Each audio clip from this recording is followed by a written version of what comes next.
Tumsifu Yesu Kristo. Mungu ni mwema kila wakati. Ndugu zangu wapendwa katika Kristo, katika Dominika hii ya pili ya Majilio katika mzunguko wa kanisa wa mwaka wa kanisa, leo tunamsikiliza Yohane Mbatizaji na ujumbe wake katika matayarisho ya ujio wa Bwana wetu Yesu Kristo. Kama tulivyokuwa tumeshaelezana pengine mwanzoni huko, au tunavyojua, Majilio inagawanyika katika sehemu mbili. Sehemu ya kwanza tukiwa tunakumbuka kwa matumaini, tukiwa tunasubiri kwa matumaini ujio wa Bwana wetu Yesu Kristo mara ya pili, na sehemu ya pili ni ile tunapokumbuka ujio wake katika mwili. Ni kwa namna pekee kila mmoja wetu anajiandaa kama muumini, kama mwenye imani kumpokea Bwana. Na tunapompokea Bwana tunajua kila siku anatujia. Hapa katika adhimisho la misa takatifu anatujia tutakapomkomunika katika maumbo ya mkate na divai. Anatujia tumejiandaa vipi? Swala ambalo ndivyo tunavyojiandaa ni kupitia wenzetu, kupitia matukio mbalimbali. Anatuonya wakati mwingine anatuongoza tufanye nini katika maisha yetu. Ujumbe wa leo wa Yohane Mbatizaji unaotoka katika sauti ya mtu aliaye nyikani.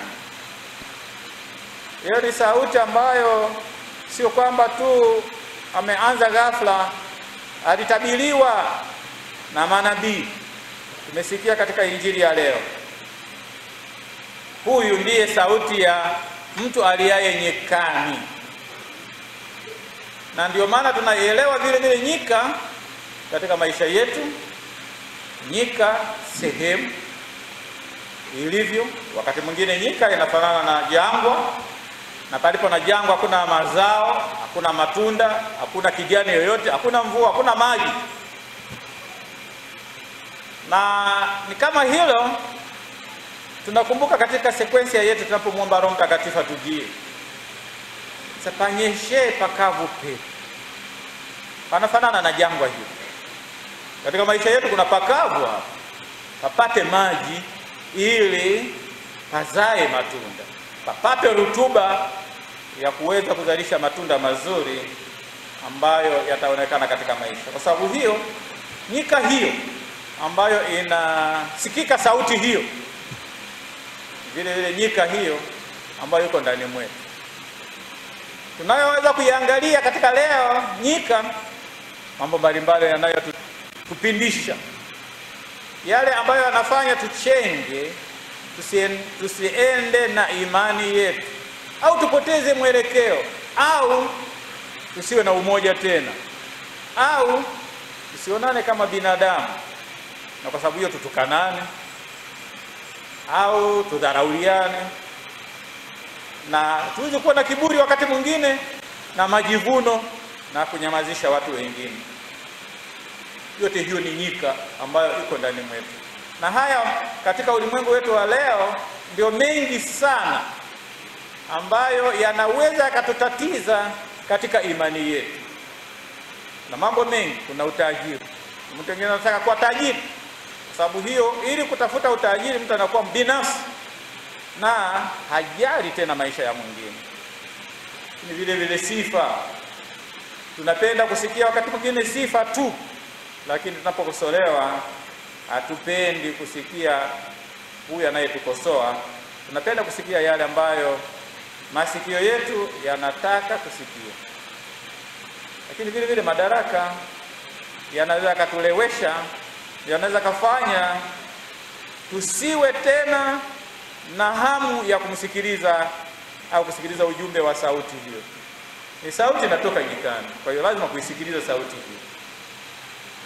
Kuisikiliza sauti hiyo ni kuepuka yote ambayo yanakuwa yanatutatiza kwa ajili ya kumwelekea Bwana.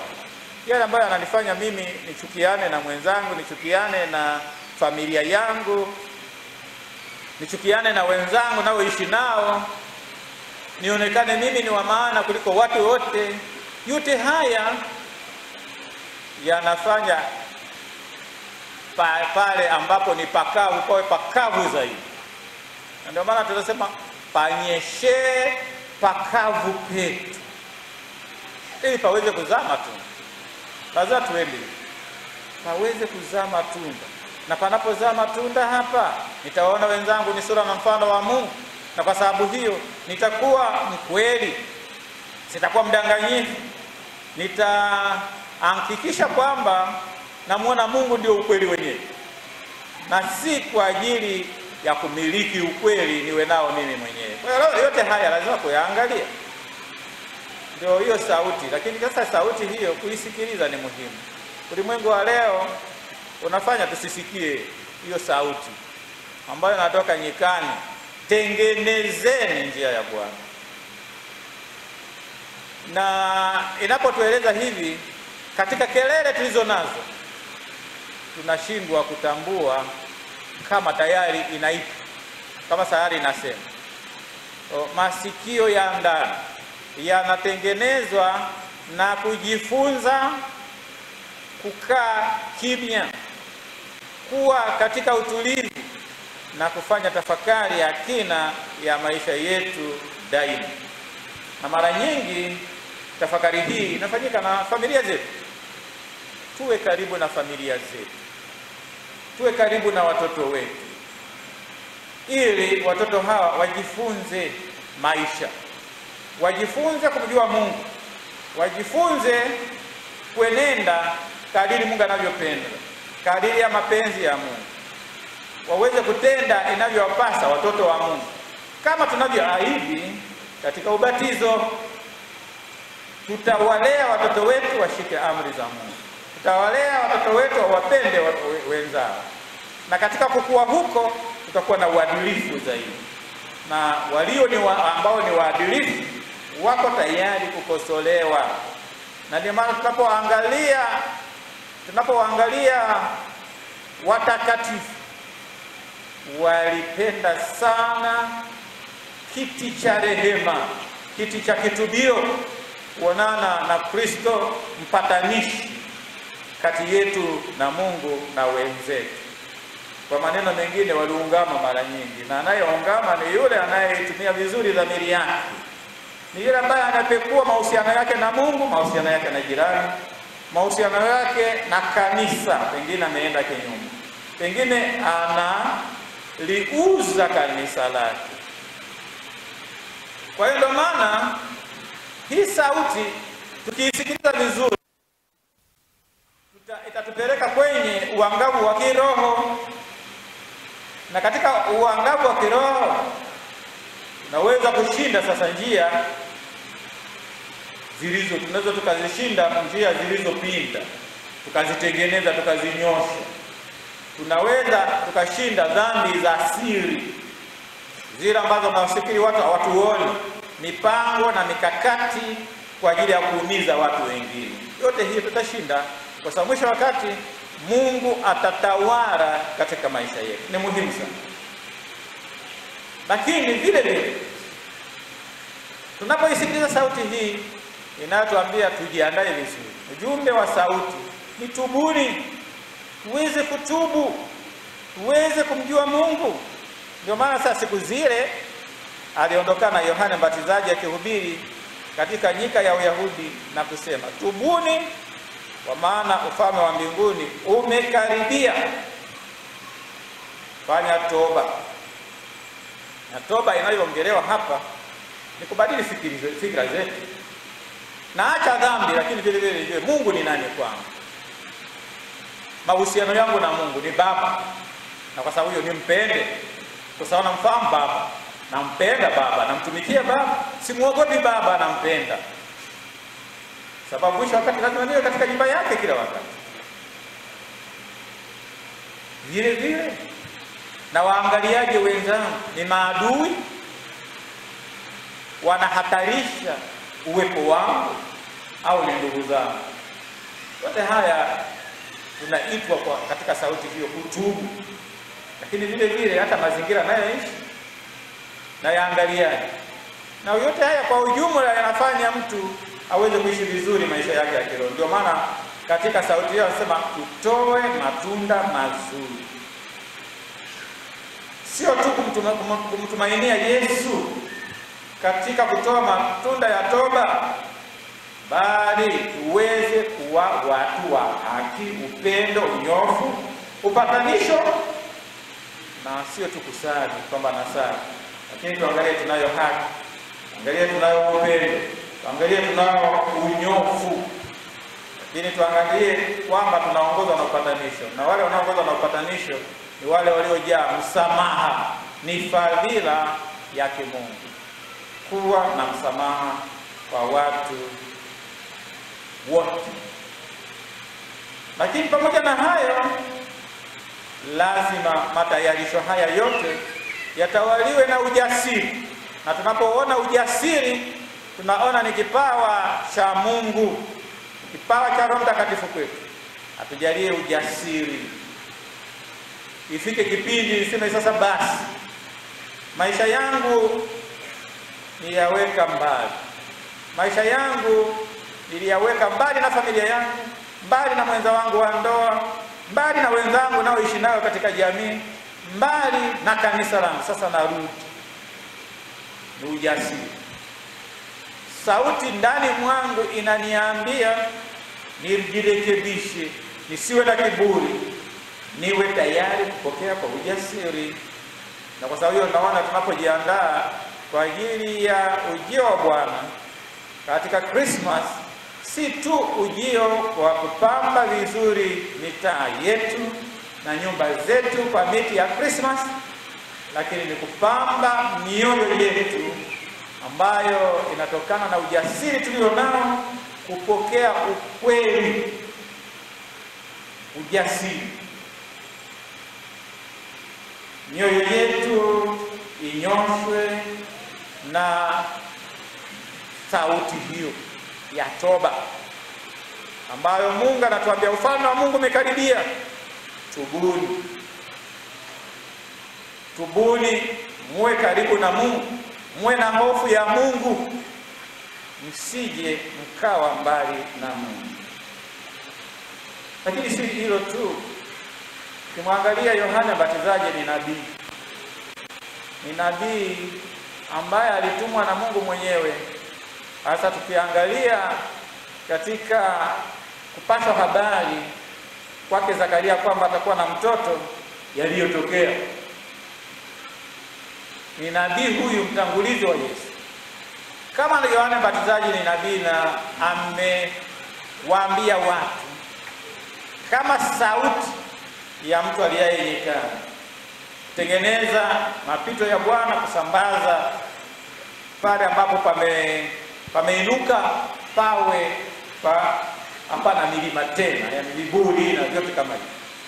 Na mimi vile vile leo katika Dominika hii ya pili naitwa kuwa nabii wa matumaini na mabadiliko. Nabii anatumwa na Mungu, na yale anayoongea si ya kwake, ni ujumbe wa Mungu mwenyewe.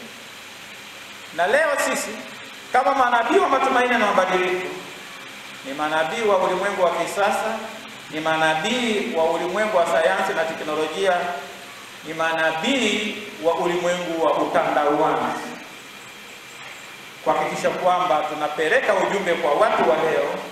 Ujumbe huu ni ujumbe wa matumaini na mabadiliko. Kwa hiyo kila mmoja wetu ajue ameitwa kuwa nabii, atangaze ujio wa Kristo. Na anapotangaza ujio wa Kristo si kwa maneno yake. Ulimwengu wa leo unatualika kushuhudia, na yule anayeshuhudia ujio wa Kristo katika maisha yake ndio yule ambaye anakuwa balozi wa Kristo. Yule ambaye anakuwa balozi wa Kristo ni yule anayekuwa na mambo mawili: anamwakilisha Yesu katika dunia hii. Na kwa sababu hiyo hajamwakilisha Yesu kama katuni, anamwakilisha Yesu ipasavyo kwa maisha yake. Na kwa sababu hiyo, kwa ushuhuda ule ambao anautoa katika maisha yake, yeye ni balozi na ni nabii wa kweli. Lakini pamoja na hayo, tabia yake katika kuwasilisha ujumbe, kwa sababu unaweza kupotosha kwa tabia yako mbaya. Unaweza kuwa na ujumbe mzuri, lakini tabia yako mbaya, ujumbe ule ukaweza kuwasilishwa isivyo kwa sababu ya tabia yako. Na kwa sababu hiyo ni lazima tuhakikishe kwamba yote mawili yanaenda vizuri. Ujumbe wa Kristo unafika kwa watu pasavyo, lakini vile vile maisha yetu yanaendana na ujumbe ule ambao tunaupeleka kwa watu. Na hivi inakuwa mimi katika maisha yangu ni mjumbe huyu, nabii huyu niliyetumwa na Mungu mwenyewe, niweze kuhakikisha kwamba nawapelekea wenzangu amani.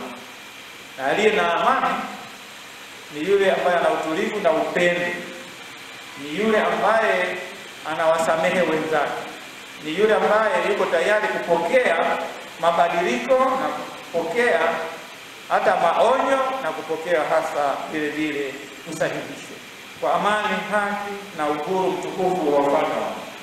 Yote haya ndio yatakayotuongoza sisi kwa ajili ya kumfikia Mungu na vile vile kuwavuta wengine ili waweze kumfahamu Mungu. Ndugu wapendwa katika Kristo, kama Wakatoliki, kama tunavyoimba wimbo wetu ule, wimbo mzuri kabisa, nimezaliwa Mkatoliki. Na kuzaliwa Mkatoliki ni kutoka moyoni mwangu, si tu kwa sababu mimi nimezaliwa katika familia ya Kikatoliki, lakini mimi naishi Ukatoliki wangu, ninaupenda Ukatoliki wangu popote pale nilipo, popote ninapoenda. Sina unafiki, nimezaliwa Mkatoliki, najivunia Ukatoliki wangu, najivunia kanisa hili ambalo ni moja takatifu Katoliki la mitume, halina ubaguzi.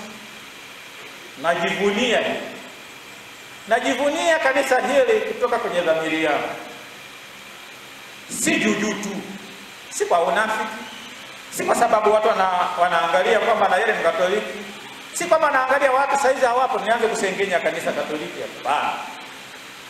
Iwe katika shida, iwe katika mateso, najivunia kuwa Mkatoliki na nalipenda kanisa langu. Katika historia ya kanisa tumeshuhudia wafia dini wengi. Kuna wale waliotupwa mbele ya wanyama lakini wakasifu Mungu, na wale waliochomwa moto, mashahidi wa Uganda, lakini wakaimba sifa za Mungu, na wale waliodharauliwa lakini wakaimba sifa za Mungu. Hawakupinda wala kutetereka. Hiyo ndio kuzaliwa Mkatoliki. Hiyo ndio kuwa Mkatoliki popote pale, kutetea imani yangu, kulinda imani yangu, kuiishi imani yangu pasavyo na familia yangu yote. Ndivyo tunavyoitwa hivi. Na katika kanisa langu Katoliki nina yote yanayonipelekea niwe mtakatifu. Ninazo sakramenti, ninayo visakramenti, ninayo mafundisho ya mama kanisa, nina mafundisho kanisa, ninazo sheria za kanisa zinazoniongoza. Kwa sababu hiyo mimi ni mshirika katika ushirika huu wa watakatifu.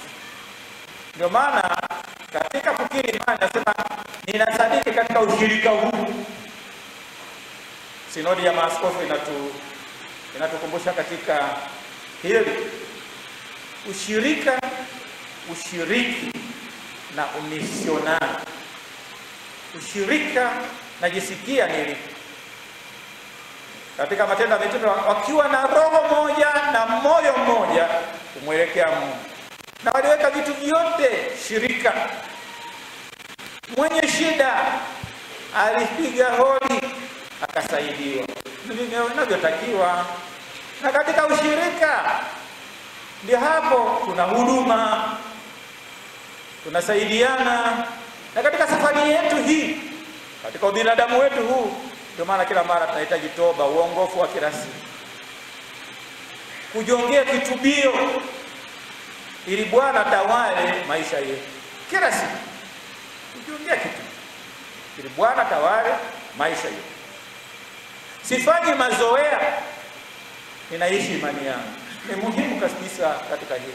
Na ni kweli nitakuwa nabii mzuri katika ulimwengu huu. Watanipiga makofi, watanitukana, mimi ni Mkatoliki. Najivunia ukatoliki wangu. Waache wanitukane. Nafurahia imani yangu. Ndio tunavyoalikwa sisi. Kila mara kusikiliza sauti ya ndani. Sio kwenda juu tu. Sio kufuata tu mambo ya dunia. Haya, Waingereza wanasema distraction. Zinatupindisha. Ndio kama unaweza kuwa kanisani, upo tu hivi. Saa hiyo wanasimama, ukizubaa unaweza kushangaa wanafikiri wako kukomunika. Wenzako wanaenda kukomunika, kumbe hapana, sasa ni injili inasomwa. Kwa sababu maisha yako hayapo, yani mawazo yako mbali sana. Zote hizo nini kinacho kufanya mawazo yawe mbali? Kwa sababu hizo tunasema distraction. Vinatuchanganya hivi. Vinatupeleka mbali. Stress za maisha. Ndio maana leo hii ukipita ndani huko, ukipita hata mitaani humo, watu wengine hawaje kusikia hata honi ya gari, hata mungurumo wa gari. Mwingine lazima ndaweza kufungua kio, we gari linakuja. Yanaweza kusikia. Ndio maisha yetu ya leo yalivyo. Hakuna mtu anayejali mwenzake. Sasa kama wewe ni Mkatoliki na wewe ukawa kama hao, mnasali pamoja na mwenzako, na mwana mwenzako anaumia hapo, anateseka, anakushangaa hata yoyote yule, kwa sababu huduma unayoifanya ni kwa mwanadamu yoyote yule ambaye ni sura na mfano wa Mungu. Uwezo kumwacha hivi. Ndio maana sasa ni kanisa Katoliki halina ubaguzi. Ni Waingereza sasa universal. Linapokea wote. Takatifu ni moja, takatifu Katoliki la mitume. Ili kanisa hili linamwangalia mwanadamu kwa ujumla, mwili na roho. Na ndio maana linapomwangalia mwili na roho, kwa sababu ameungwa na mwili na roho, inamjali bila ubaguzi. Na lazima yote haya tuyaangalie katika sauti hiyo, na tunapomwomba Roho Mtakatifu atunyeshe mpaka upete. Kaubaridi kale apashe moto. Majeraha tunayokuwa nayo hayatibu. Yote hayatibu. Ukaidi unatufanya tupinde, atunyoshe. Bila yeye hatuna nguvu. Ni mwanga wenye heri, wangaze njia. Tumjue Mungu wetu, tumpende Mungu wetu, tumtumikie Mungu wetu, na mwisho tufike kwake. Na watu hawa ni watu wa sala. Kila mara kumwomba Mungu atusaidie na kutunusuru na yote ambayo anaweza kawa ni hatari kwetu katika maisha yetu. Kio katika Dominika hii ya pili, kama tulivyosikia katika somo la kwanza, yule atakayezaliwa ana uwezo huo. Kwanza ni wa amani. Na katika somo la pili tunakumbushwa tukaribishane sisi kwa sisi kama Kristo anavyofanya. Sisi ni ndugu, na tusaidiane na tuongozane na tushikane mikono kuelekea Yesu. Tumsifu Yesu.